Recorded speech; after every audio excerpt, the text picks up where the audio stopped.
अस्सलाम वालेकुम grade 9 students. Unit number 15 का सेकंड लेक्चर है। फर्स्ट लेक्चर में मैंने आपको पाइथागोरस थ्योरम और उसके बारे में उसकी एप्लीकेशन के बारे में बताया कि व्हाट इज़ पाइथागोरस थ्योरम और what is meant by converse of Pythagoras theorem. और उसके बाद एक्सरसाइज 15 का क्वेश्चन नंबर 1 करवाया था जिसमें तीनों साइड्स गिवन थी और हमने ये बताना था कि whether this sides belongs to a right angle triangle. और जो क्वेश्चन नंबर रिव्यू एक्सरसाइज है उसका क्वेश्चन नंबर 2 करवाया था जिसमें डायग्राम गिवन थी, कोई सी दो साइड दी हुई थी और कोई तीसरी साइड फाइंड करनी थी। आज हम इसकी वर्ड प्रॉब्लम्स देख रहे हैं। एक्सरसाइज 15 का वर्ड प्रॉब्लम नंबर 2, 3, 4 एंड 7 आज मैंने सेलेक्ट किया है और इंशाल्लाह बाकी जो रिमेनिंग वर्ड प्रॉब्लम होंगे वो नेक्स्ट लेक्चर में उसको फिनिश करेंगे। So let's start. Question number 2 में दिया हुआ है तीन साइड्स दी हुई हैं, a square plus b square, a square minus b square and 2ab। और पूछा ये गया कि whether these are the measures of a right angle triangle. जब हमारे पास नंबर्स होते हैं तो हम आराम से चेक कर सकते हैं कि किसी के दो का स्क्वायर का सम जो है वो तीसरे के इक्वल आ जाए। यानी राइट एंगल ट्राइंगल में यही इसकी पहचान होती है, if the sum of the squares of any two side is equal to the square of the third side then the measures are belonging to a right angle triangle. लेकिन यहाँ पे क्योंकि हमारे पास अल्फ़ाबेट्स हैं, जैसा इन अल्फ़ाबेट्स को हम नहीं अंदाज़ा लगा सकते कि इनमें से हमारा हाइपोटेन्यूज क्या है, परपेंडिकुलर क्या है और बेस क्या है। तो इसका आसान तरीका क्या होता है कि जो तीनों वेरिएबल्स दी हुई हमें या तीनों वैल्यूज जो दी हैं उन सब के हम पहले स्क्वायर्स निकाल लेते हैं, फिर उन दो में से किसी को दो को ऐड करेंगे स्क्वायर्स को तो वो तीसरे के स्क्वायर के इक्वल होगा, तो इसका मतलब ये राइट एंगल ट्राइंगल है। लिहाजा सबसे पहले लिखेंगे टेकिंग स्क्वायर्स ऑफ, यानी जो तीनों साइड्स गिवन है उन तीनों के स्क्वायर्स ले लेते हैं। A square plus B square का होल स्क्वायर लेंगे तो हो गया a raise to the power 4 plus b raise to the power 4 plus 2 times A square by b square. फिर सेकंड जो मैं दी हुई थी वो थी a square minus b square, इसका भी स्क्वायर ले लेते हैं तो a minus b whole square के फॉर्मूले से इसको स्पेंड करें यानी ए square plus B square minus 2ab। तो हो जाएगा a4 plus b4 minus 2 times ए स्क्वायर बी स्क्वायर। और जो तीसरी साइड गिवन थी वो थी 2ab, इसका भी होल स्क्वायर ले लें which is equal to 4 times A square B square. अब ये तीनों साइड्स के हमारे पास स्क्वायर्स आ गए। अब हम इनमें से किसी दो का सम देखेंगे जो तीसरे के इक्वल आना चाहिए, क्योंकि हमने पहले ही इनके स्क्वायर्स लिए हैं और स्क्वायर्स लेने का भी मकसद सिर्फ ये है क्योंकि पाइथागोरस थ्योरम में हमें ये पता है कि the sum of squares of any two sides is equal to the square of the third side. तो अब यहाँ पे देखिए मैंने इनकी मार्किंग की है 1 2 3। अब यहाँ पे मैंने लिखा है कि जो फर्स्ट वाली है यानी ए स्क्वायर प्लस बी स्क्वायर का होल स्क्वायर ये हमारा हाइपोटेन्यूज है। कैसे पता लगा? क्योंकि इक्वेशन नंबर 2 और इक्वेशन नंबर 3 जो कि दोनों मैंने पहले स्क्वायर एक्सपेंड किए हुए हैं, अगर मैं इन दोनों को ऐड करूँगा यानी 2 प्लस 3 को तो ये क्या हो जाएगा a4 plus b4 minus 2a square B square plus 4a square B square. तो 4 में से 2 माइनस कर देंगे तो ये बन जाएगा a4 plus b4 plus 2a square B square which is equal to equation number 1 यानी a4 plus b4 plus 2a square B square. इसका मतलब है कि इक्वेशन नंबर 2 और 3 को जब हमने ऐड किया, उनके स्क्वायर्स को ऐड किया तो वो जो इक्वेशन नंबर 1 है उसके स्क्वायर के इक्वल आ गया। यहाँ से मुझे पता लग गया कि जो हमारी फर्स्ट इक्वेशन मैंने लिखी है A square plus B square का होल स्क्वायर ये हमारा हाइपोटेन्यूज हो गया। अब बाकी दो में से किसी एक को परपेंडिकुलर लेट कर लेते हैं और दूसरे को बेस लेट कर लेते हैं। अब लिखें applying Pythagoras theorem A square is equal to B square plus B square. तो एच हमारा कंफर्म हो गया है, A square plus B square हमारा हाइपोटेन्यूज है। लिखें A square plus B square का whole square is equal to एक को परपेंडिकुलर लेट कर लें दूसरे को बेस यानी ए स्क्वायर माइनस बी स्क्वायर का होल स्क्वायर प्लस परपेंडिकुलर हमारा बेस हमारी आ गई 2ab का होल स्क्वायर। अब इसको एक्सपेंड कर लें, ये हो जाएगा a raise to the power 4 plus b raise to the power 4 plus 2 times a square b square.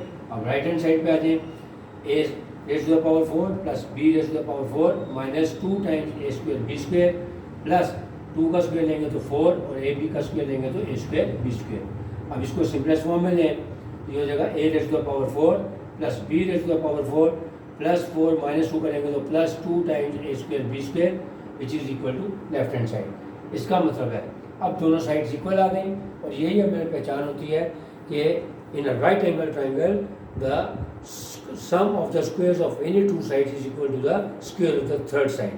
तो इस केस में भी ऐसा ही हुआ है। तो लिखेंगे hence these measures are Hence these are the measures of a right angle triangle. यानी जिस तरह क्वेश्चन नंबर 1 में था ए बी सी तीनों साइड्स दी हुई थी, तो हमने ये बताना था कि whether they belong to a right angle triangle और नॉट। हमने क्या किया था, पाइथागोरस थ्योरम अप्लाई किया और दोनों साइड का आंसर इक्वल आ गया। यहाँ अल्फ़ाबेट्स थे, जैसा पहले हमने तीनों साइड के स्क्वायर ले लिए, फिर कोई सी दो स्क्वायर्स को ऐड किया तो वो तीसरे के स्क्वायर के इक्वल आ गया। Hence these measures belong to a right angle triangle. अब आते हैं क्वेश्चन नंबर 3 पे। अब क्वेश्चन नंबर 3 में भी हमें 3 मेजरमेंट्स गिवन है, 8, x एंड 17। और अगेन पूछा ये गया है कि find the value of x, यानी x की वो क्या वैल्यू होगी to become a base of the triangle. यानी क्वेश्चन में हिंट दे दिया गया कि x की वो वैल्यू क्या होगी राइट एंगल ट्राइंगल में जो इसको इसके बेस में कन्वर्ट कर देगी। तो अगर हमें हिंट मिल गया, इसका मतलब है x हमारा बेस में आएगा। तो हम राइट एंगल ट्राइंगल बना लेते हैं। ये राइट एंगल ट्राइंगल बना ली, इसका नाम आप रखने चाहिए, रख लें ये ए, ये सी और ये बी। ये ए हो गया, ये सी हो गया, ये बी। अब इस राइट एंगल ट्राइंगल में भी नजर आ गया कि ये right opposite to the right angle, ये हमारा हाइपोटेन्यूज है। और वैसे भी मैंने आपको बताया था कि जब आपको 3 साइड में से तीसरी साइड चुननी कैलकुलेट करनी है, तो हम देखेंगे जो हाईएस्ट वाली वैल्यू होगी वो हमारा हमेशा हाइपोटेन्यूज होगा। तो क्योंकि x के बारे में उसने बता दिया वो बेस में आएगा, ये 8 हमारा परपेंडिकुलर हो जाएगा और जो बड़ी साइड है वो 17 है, ये जैसे हमारा हाइपोटेन्यूज हो जाएगा। डायग्राम फॉर्म हो गई।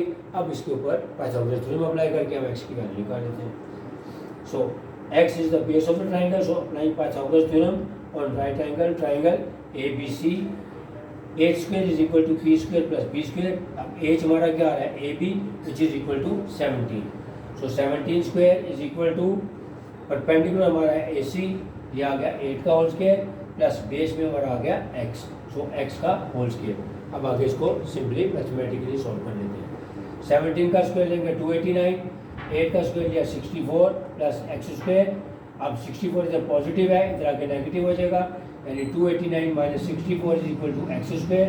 अब सिमेट्रिक प्रॉपर्टी यूज करें, X square is equal to 289 minus 64 क्या था 225, taking square root on both sides. So x square का स्क्वायर रूट लेंगे इज इक्वल टू 225 का स्क्वायर रूट, स्क्वायर रूट से कैंसिल हो गया, hence X is equal to 15। क्योंकि यहाँ पे इसके साथ यूनिट नहीं लिखा हुआ था, ना सेंटीमीटर ना मीटर, जैसा हम इसमें नंबर्स में यहाँ से लिखते हैं। Next question number 4। अब अगेन क्वेश्चन नंबर 4 में वर्ड प्रॉब्लम है, उसमें गिवन है कि ABC is an isosceles right angle triangle. Isosceles triangle का मतलब क्या होता है, जिसकी दो साइड्स एक जैसी होती हैं और जो बेस एंगल्स हैं वो भी एक जैसे होंगे। अब जो आइसोसेलेस ट्राइंगल है ABC, उसमें उसने बताया हुआ है कि AD जो है वो एंगल बाइसेक्टर है C का, या AD जो है वो परपेंडिकुलर है BC के ऊपर। तो जो AD है वो परपेंडिकुलर है BC के ऊपर, या जो AD है वो एंगल बाइसेक्टर है A का। इसका मतलब है ये BC को दो इक्वल पार्ट्स में डिवाइड कर रहा है। ज़्यादा यहाँ से AD मैंने ट्राइंगल पे यानी BC के ऊपर परपेंडिकुलर ड्रॉ किया। परपेंडिकुलर ड्रॉ करते हैं तो इसका मतलब क्या होता है, राइट बाइसेक्टर। और राइट बाइसेक्टर का क्या मतलब होता है, लाइन जो है वो किसी गिवन लाइन को दो इक्वल पार्ट्स में डिवाइड कर देगी। क्योंकि AD BC का राइट बाइसेक्टर है, लिहाजा BC को दो इक्वल पार्ट्स में डिवाइड कर रहा है, BD और CD। अब जो मेजरमेंट्स गिवन है क्वेश्चन में, उसमें क्लियरली बताया है कि AB और BC यानी BC की वैल्यू गिवन है कि टोटल 28 सेंटीमीटर है, whereas AB and CA are 50 centimetre each. क्योंकि ये एक आइसोसेलेस ट्राइंगल है, इसका मतलब इसकी ये दो साइड्स एक जैसी होंगी, यानी CA और AB दोनों 50 सेंटीमीटर ईच, और BC जो है टोटल डिस्टेंस है वो 28 सेंटीमीटर है। लेकिन क्योंकि AD ने BC को दो हिस्सों में दो इक्वल पार्ट्स में बाइसेक्ट किया है, लिहाजा BD और CD जो हो जाएगा वो 14 सेंटीमीटर ईच हो जाएगा।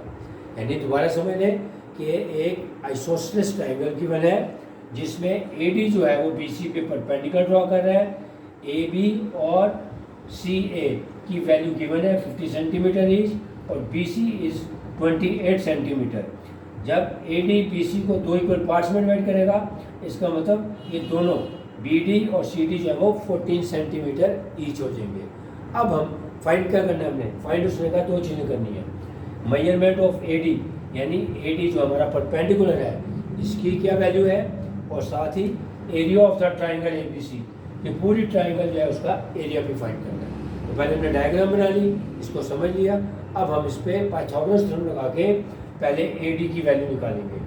अब देखें इसमें 2 राइट एंगल ट्राइंगल बन रही है, ABD और ACD। तो हम कोई सी भी ट्राइंगल यूज कर सकते हैं और इसमें पाइथागोरस थ्योरम लगा के पहले AD निकाल लेते हैं।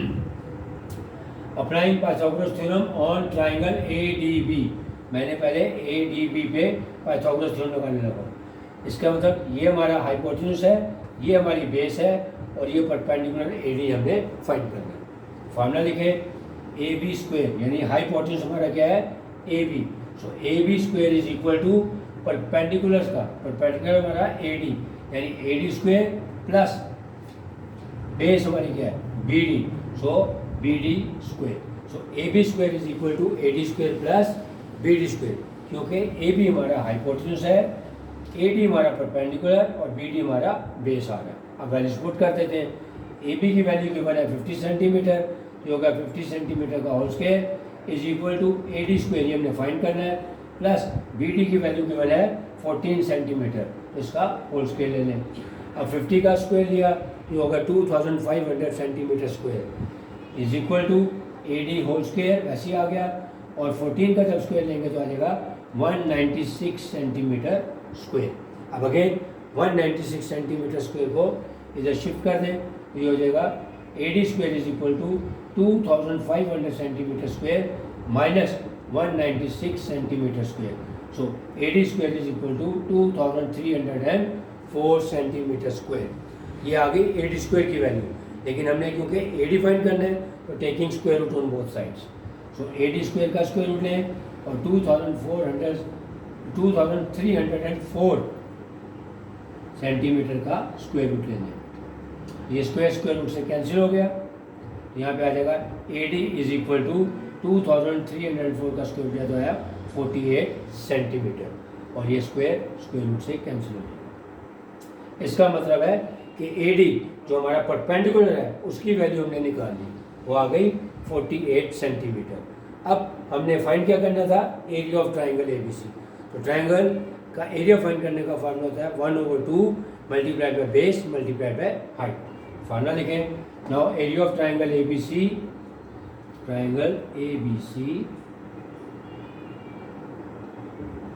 Is equal to 1/2 multiplied by base multiplied by height. तो बेस हमारी आ गई ऑलरेडी गिवन है 28 सेंटीमीटर और हाइट AD हमने निकाल लिया है 48 centimetre, so 1/2 multiplied bye 28 centimetre multiplied by 48 centimetre, calculator से आंसर निकालें 672 सेंटीमीटर स्क्वायर। अब क्वेश्चन नंबर 7। अब क्वेश्चन नंबर 7 में भी आपको एक वर्ड प्रॉब्लम बताई है और बल्कि उसका डायग्राम बना के दिया हुआ है कि ये ट्राइंगल ABC गिवन है, यहाँ पे ये एयरपोर्ट है पॉइंट B पे, और ये प्लेन जो है वो पॉइंट A की हाइट तक इसने उड़ान भरी है। अब हमने फाइंड क्या करना है कि जो रनवे है हमारा यानी BC, उसकी वैल्यू गिवन है वो 500 मीटर है, यानी जो प्लेन है टेक ऑफ करने से पहले जिस रनवे पे चल रहा है उसका रनवे की वैल्यू यानी BC की वैल्यू गिवन है 500 मीटर, और जो हाइट ऑफ द प्लेन है यानी C से पॉइंट A पे जहाँ पे जाना है वो है 300 मीटर गिवन है। फाइंड क्या करना है हमने कि B और A का डिस्टेंस फाइंड करना है, यानी AB का डिस्टेंस फाइंड करना है which is hypotenuse. So diagram बनाएं, डायग्राम बनाने के बाद आपको खुद ही पता लगा जो चीज़ फाइंड करनी है वो x है और वो हमारा यहाँ पे हाइपोटेन्यूज है। So applying Pythagoras theorem, a² is equal to p² plus b², तो h की जगह आ गया x यानी x का square is equal to base perpendicular हमारा आ गया 300 मीटर का होल स्क्वायर प्लस बेस थी 500 मीटर का होल स्क्वायर ले लें। अब इसको सिंप्लीफाई कर लें, 300 का स्क्वायर लिया तो आ गया 90,000 metre square plus 50 metre square का 500 मीटर का स्क्वायर लेंगे तो ये आ जाएगा 500 मीटर का स्क्वायर लिया तो ये आ गया 225,000 यानी 2,50,000 स्क्वायर मीटर। अब दोनों को ऐड कर लें ये बन गया 3,40,000 स्क्वायर मीटर। अब स्क्वायर है, उसको ख़त्म करने के लिए लिखे taking square root on both side. So x square का स्क्वायर रूट लिया तो एक्स रह गया, और 3,40,000 का जब स्क्वायर रूट लेंगे तो आंसर आ जाएगा 583.09 मीटर अप्रॉक्सीमेटली। बुक में शायद रेडिकल फॉर्म में आंसर दिया हुआ है, लेकिन अगर आप उसको कैलकुलेटर से करेंगे तो वो भी यही आंसर आएगा। So the value of hypotenuse is equal to 583.09 metre. Revise कर लेते हैं।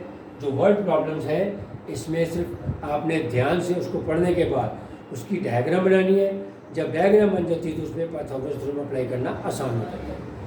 जो क्वेश्चन नंबर 2 है, क्योंकि वो अल्फ़ाबेट्स में था, अल्फ़ाबेट्स में हम क्या करेंगे, जो तीनों वैल्यूज़ हैं पहले उन तीनों के स्क्वायर्स ले लेंगे और किसी दो का स्क्वायर का सम लेंगे, वो तीसरे के इक्वल आ जाएगा। फिर हम उसमें पाइथागोरस थ्योरम अप्लाई करेंगे और पता लग जाएगा कि वो मेजर्स जो है वो राइट एंगल ट्राइंगल की है या नहीं। क्वेश्चन नंबर 3 में 8x और 17 गिवन था, उससे पहले हमने ट्राइंगल फॉर्म करनी है। उसमें जो 17 है, जो बड़ी वैल्यू है, वो हमारा हाइपोटेन्यूज है, और x के बारे में बताया है कि वो बेस होगी, तो 8 जो है वो हमारा परपेंडिकुलर हो जाएगा। डायग्राम बन गई तो उसमें पाइथागोरस थ्योरम अप्लाई करें और x की वैल्यू इजीली कैलकुलेट हो जाएगी। क्वेश्चन नंबर 4 में हमें स्टेटमेंट में बताया था कि एन आइसोसेलेस ट्राइंगल है ABC, जिसमें AB और BC जो है वो 50 सेंटीमीटर ईच है, और BC की वैल्यू जो है वो 28 सेंटीमीटर है। AD जो है वो BC के ऊपर राइट बाइसेक्टर यानी परपेंडिकुलर ड्रा कर रहा है, विच मीन्स कि AD is bisecting BC into 2 equal parts, BD and CD। इसका मतलब है BD और CD दोनों 14 सेंटीमीटर ईच हो जाएंगे। फिर हम किसी एक राइट एंगल ट्राइंगल पे ADB या ADC किसी एक पे पाइथागोरस थ्योरम अप्लाई करेंगे और वहाँ से AD की वैल्यू निकाल लेंगे। जब AD की वैल्यू आ जाएगी फिर पूरी ट्राइंगल का एरिया फाइंड कर लेंगे, और ट्राइंगल का एरिया फाइंड करने का formula 1/2 multiplied by base multiplied by height. और क्वेश्चन नंबर 7 में भी हमें ट्राइंगल बना के दी हुई थी, जस्ट हमने फाइंड करना था A और B का डिस्टेंस। वो क्योंकि हाइपोटेन्यूज है लिहाजा पाइथागोरस थ्योरम अप्लाई किया और उसकी मदद से हमने x की वैल्यू निकाली। उम्मीद है समझ आ गया होगा। इंशाल्लाह जो हमारा नेक्स्ट लेक्चर होगा वो तीसरा और आखिरी लेक्चर होगा इस चैप्टर का, उसमें जो बाकी रिमेनिंग वर्ड प्रॉब्लम्स हैं उसको आपको आसान तरीके से सॉल्व करने का तरीका सिखाऊंगा। तब तक के लिए अल्लाह हाफ़िज़।